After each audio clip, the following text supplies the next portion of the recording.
Anda kembali bersama kami di Kompas Malam. Saudara, Timnas Indonesia gagal meraih poin di putaran ketiga kualifikasi Piala Dunia 2026 yang digelar malam ini di Stadion Gelora Bung Karno, Jakarta. Tim Garuda harus mengakui keunggulan Timnas Jepang dengan skor akhir 4-0. Di menit ke-35, Jepang unggul 1-0 setelah Justin Hubner gagal menghalau bola yang mengarah ke pemain Jepang, Koki Ogawa. 4 menit kemudian, Jepang kembali menambah keunggulan 2-0 lewat gol Takumi Minamino.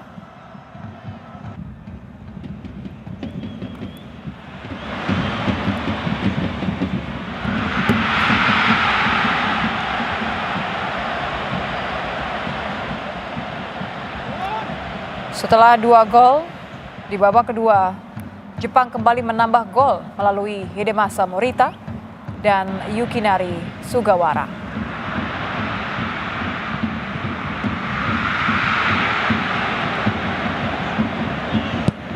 Skor 4-0 tidak berubah, saudara, hingga peluit akhir berbunyi.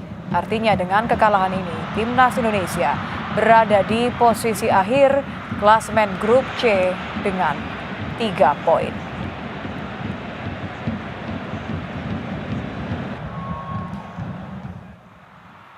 Untuk selanjutnya, Timnas Indonesia akan kembali bertanding di putaran ketiga kualifikasi Piala Dunia 2026 melawan Arab Saudi. Pertandingan akan digelar tanggal 19 November mendatang di Gelora Bung Karno, Jakarta.